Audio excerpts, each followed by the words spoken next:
Qui aurait pu prédire que l'écrivaine Margaret Atwood et l'homme d'affaires Elon Musk critiqueraient un jour ensemble, chacun de leur côté, un projet de loi du gouvernement du Canada? C'est pourtant ce qu'ils ont fait. Au sujet du projet de loi C-63 sur le discours haineux, leur préoccupation tourne autour de la possibilité d'accuser, d'emprisonner à vie des gens qui n'ont pas commis un crime haineux, mais qui ont pensé ou préparé un crime ou par exemple prôné le génocide. Mme Atwood y voit un danger de mettre en accusation des gens qui ont pensé à commettre un crime. Elle craint des mises en accusation par vengeance. Ça ressemble à ce que le roi de France faisait à une époque, c'est-à-dire d'envoyer une lettre pour emprisonner quelqu'un sans procès, laisse-t-elle entendre. Voici ce qu'elle a écrit sur les réseaux sociaux, notamment sur la plateforme X de M. Musk. Si ce résumé, en faisant allusion à un article qu'elle a lu sur le sujet, si ce résumé du projet de loi est juste, c'est le retour des lettres de cachet. Ça, c'est les lettres du roi de France pour emprisonner les gens. La possibilité des fausses accusations de vengeance, plus des accusations de crime par la pensée, sont si attirantes. Le projet de loi orwellien, en référence à George Orwell et son livre 1984 notamment, donc le projet de loi orwellien de Justin Trudeau sur la haine en ligne, soulève donc ces préoccupations. Est-ce que vous trouvez, Dimitri, que ces préoccupations sont fondées? Oui, et nous avons déjà parlé de ce projet de loi sur notre émission. C'est un projet de loi qui aurait pu et qui aurait dû très facilement être deux projets de loi. Un projet de loi sur la protection des jeunes, sur les actes en ligne de bullying ou les actes de vengeance pornographique. Ça, je pense que tout le monde peut voir là un projet de loi qui sert une cause claire et réelle. Mais là, Margaret Atwood, qui est la prophète de la dystopie, c'est quand même rare de voir quelqu'un comme Margaret Atwood critiquer un gouvernement libéral. Et je pense que sur le fond, elle a raison. C'est pas juste une question de liberté d'expression. Je vous donne un exemple, Sébastien. Si j'appelle la police pour dire que vous, Sébastien, j'ai l'impression que vous allez commettre un crime haineux contre moi. Ce projet de loi permet à un juge de vous emprisonner et de ne pas faire l'émission demain matin ou demain midi, juste parce que moi, j'ai l'impression que peut-être vous allez commettre un crime. Donc, cette partie-là du projet de loi, je pense, va trop loin. Et là où je m'aligne, mon Dieu, c'est le monde à l'envers avec Margaret Atwood, c'est que des gens peuvent utiliser les clauses de ce projet de loi pour simplement se venger contre quelqu'un qu'ils n'aiment pas. Elon Musk, sur les réseaux sociaux, a dit que ça n'a pas de bon sens, ça n'a pas de sens, ce projet de loi. Le ministre de la Justice, M. Virani, on l'a en extrait sonore, là, parce qu'il a réagi hier aux préoccupations qui sont soulevées par rapport au projet de loi. Écoutons M. Virani.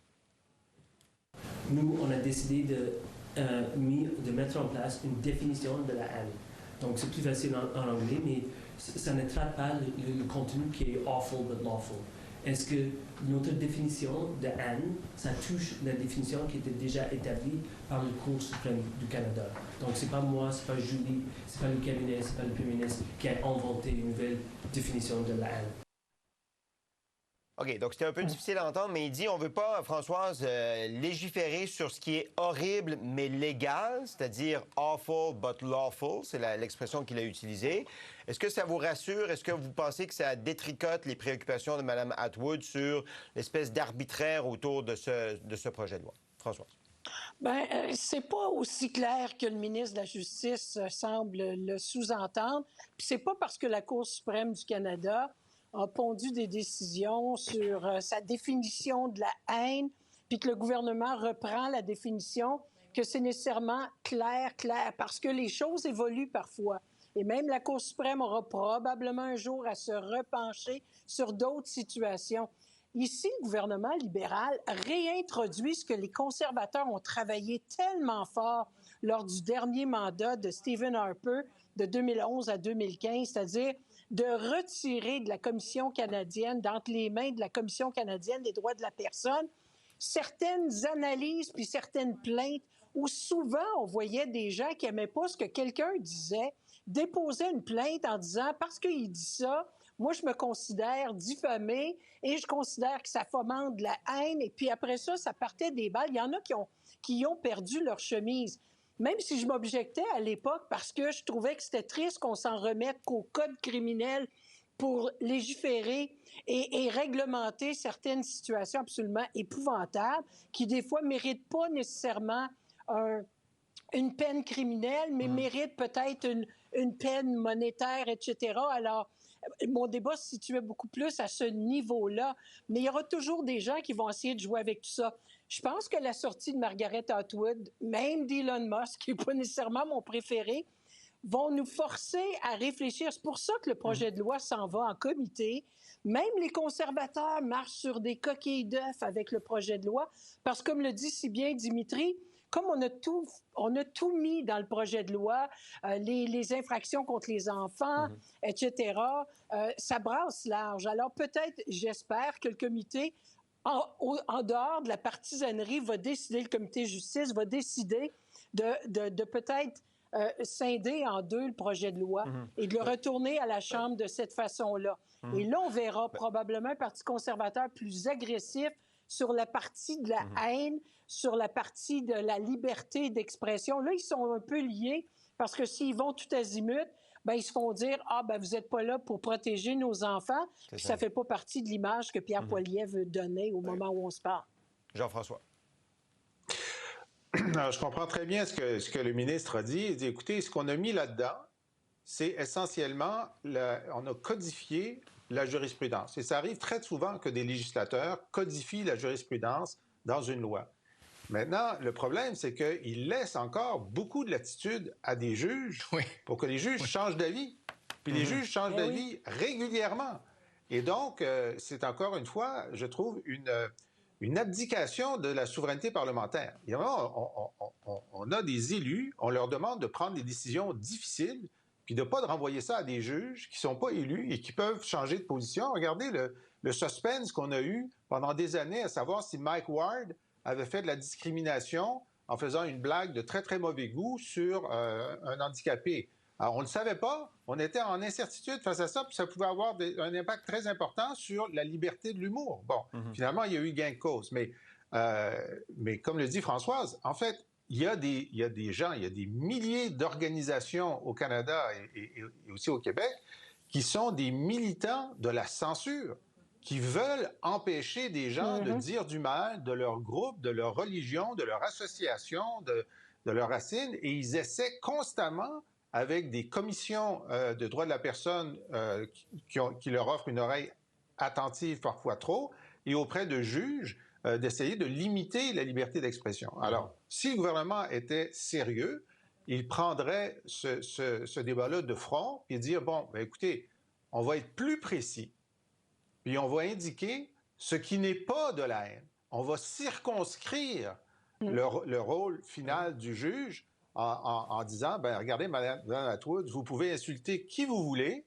Si vous appelez pas à un meurtre, insultez qui vous voulez. Bon, tu sais, il y a une façon de l'écrire, et ça prend plus de jus de crâne, ça prend plus de courage, parce que là, il faut dire à tous ces lobbies qu'ils n'auront pas gain de cause, par exemple, en rendant illégal le blasphème. Donc, mais si tu veux légiférer là-dessus, vas-y jusqu'au bout pour que les gens se sentent à la fois rassurés dans leur liberté d'expression et rassurés que lorsqu'il y a des appels à la haine, la semaine dernière, à Montréal, une manifestation devant un centre culturel juif criait « Mort aux Juifs ».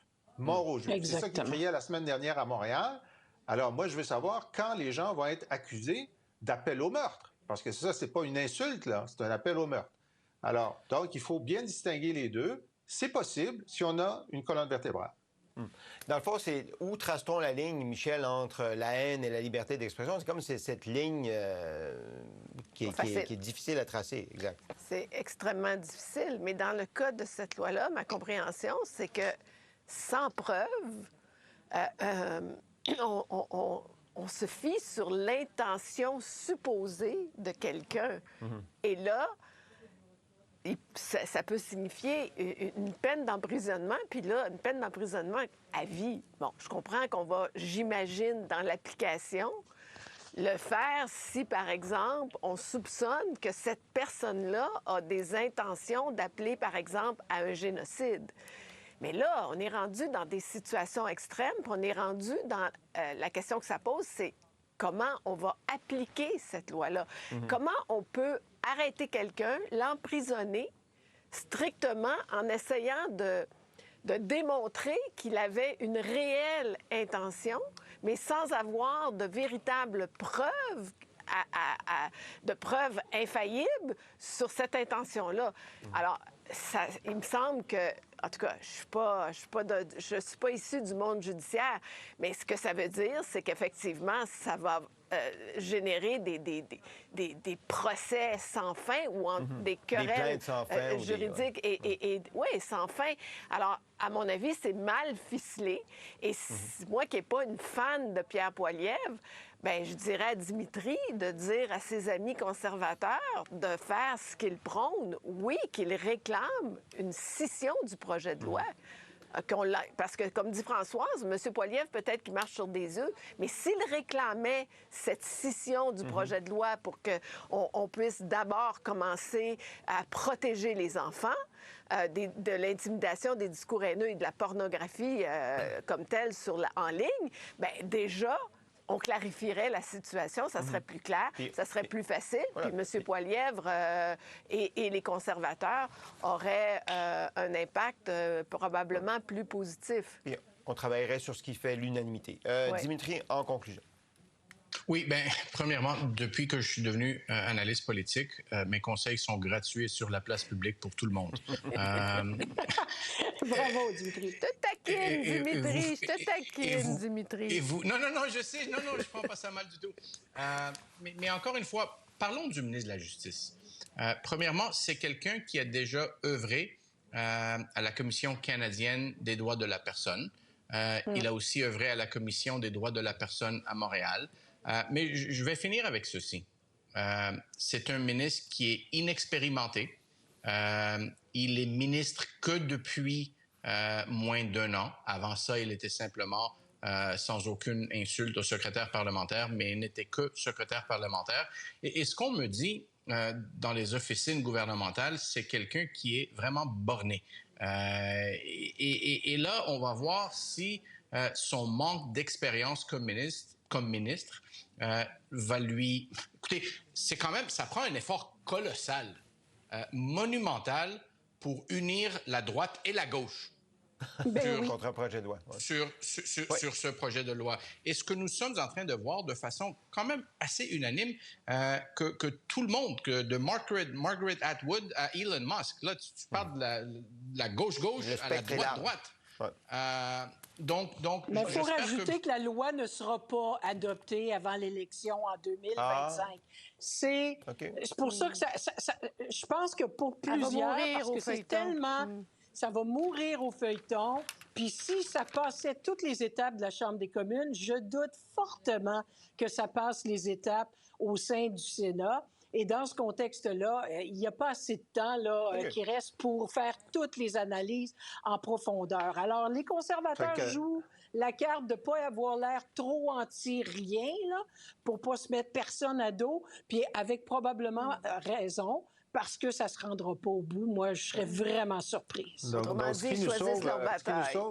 Ce qui nous sauve, Françoise, c'est l'inefficacité et la lenteur du Parlement fédéral. Voilà, non, ça dépend. Non, Jean-François, ça dépend qui gouverne. Il y a des gouvernements pressés et il y a des gouvernements qui ne sont pas vraiment pressés. OK. C'est parce qu'à Québec, là, des projets de loi qui prennent 2 ans à être votés, on ne connaît pas ça. Oui, efficacité parlementaire.